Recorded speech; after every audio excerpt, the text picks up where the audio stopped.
dor, ela é uma oportunidade de se confrontar com você mesmo, descobrir o tamanho da sua força. E a gente tem que deixar esse medo de falar da dor como se a felicidade fosse uma obrigação. Vivenciar perdas importantes me ensinou que expressar o amor é a primeira e grande urgência. Essa frase é da escritora e palestrante, pioneira do look do dia no Brasil, a maravilhosa Cris Guerra. Hoje eu vou assim, ó, caminhadas Piccadilly com ela. Cris, você encontrou na moda uma forma de dar a volta por cima. Foi para ti um caminho curativo? Muito curativo. Hoje eu falo que a moda, ela pode ser um remédio ou pode ser um veneno, dependendo da dose, da maneira como você usa ela. E quando eu estava vivendo uma perda muito grande na minha vida, a moda foi uma forma de me encontrar novamente e de acreditar no futuro. E também de acreditar em mim. E o blog, além da moda, também era uma forma de empoderamento. Sim, porque como eu sou uma pessoa com a qual muitas outras mulheres podem se identificar, eu estava fazendo essa coisa do empoderamento feminino numa época que esse termo nem existia, né? Porque as mulheres olhavam para mim e elas me viam crescer diante da câmera, porque eu fazia mesmo a modelo, assim. Eu gostava de encarar a câmera. E quando elas viam que eu podia, elas podiam olhar para si mesmas e pensar, eu também posso. Isso era realmente maravilhoso. Eu estava num processo meu e perceber que eu estava fazendo diferença na vida dessas mulheres me fez mais feliz ainda. No começo eu não usava nem maquiagem.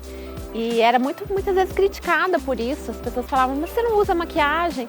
E eu fazia questão de responder às críticas de uma maneira absolutamente verdadeira. Eu falava, não, eu não uso maquiagem, eu tenho 37 anos, eu tenho barriguinha, eu tenho um filho pequeno, eu crio ele sozinha. Então eu contava todas as histórias, né? Perdi o meu marido. Então eu contava essas histórias. Trazendo a minha verdade, eu transformava vulnerabilidade em força. Como lidar de forma positiva diante das adversidades da vida? Eu vou dar o exemplo do que eu vivi. Eu fiquei viúva, grávida do meu filho, com 7 meses de gravidez, e eu vinha de outras perdas, porque eu perdi meus pais muito cedo, meu casamento anterior eu tive 2 abortos, então eu vivenciei muitas dores e aprendi com essas dores. Eu acho que qualquer acontecimento na nossa vida é sempre uma oportunidade de crescimento e uma oportunidade de transformação. Não é à toa que a palavra é transformador, né? Transformadora. Eu acho que a dor de fato transforma. Não que você precise vivenciar uma dor para se transformar, mas a dor, ela é uma oportunidade de se confrontar com você mesmo e descobrir o tamanho da sua força. Então você descobre não só o tamanho da sua força, como os mecanismos que você tem a seu favor. A gente tem que deixar de ter medo de ir até o fundo do poço, porque o fundo do poço, às vezes, pode te trazer coisas que você não imaginava. A gente fica nessa busca de...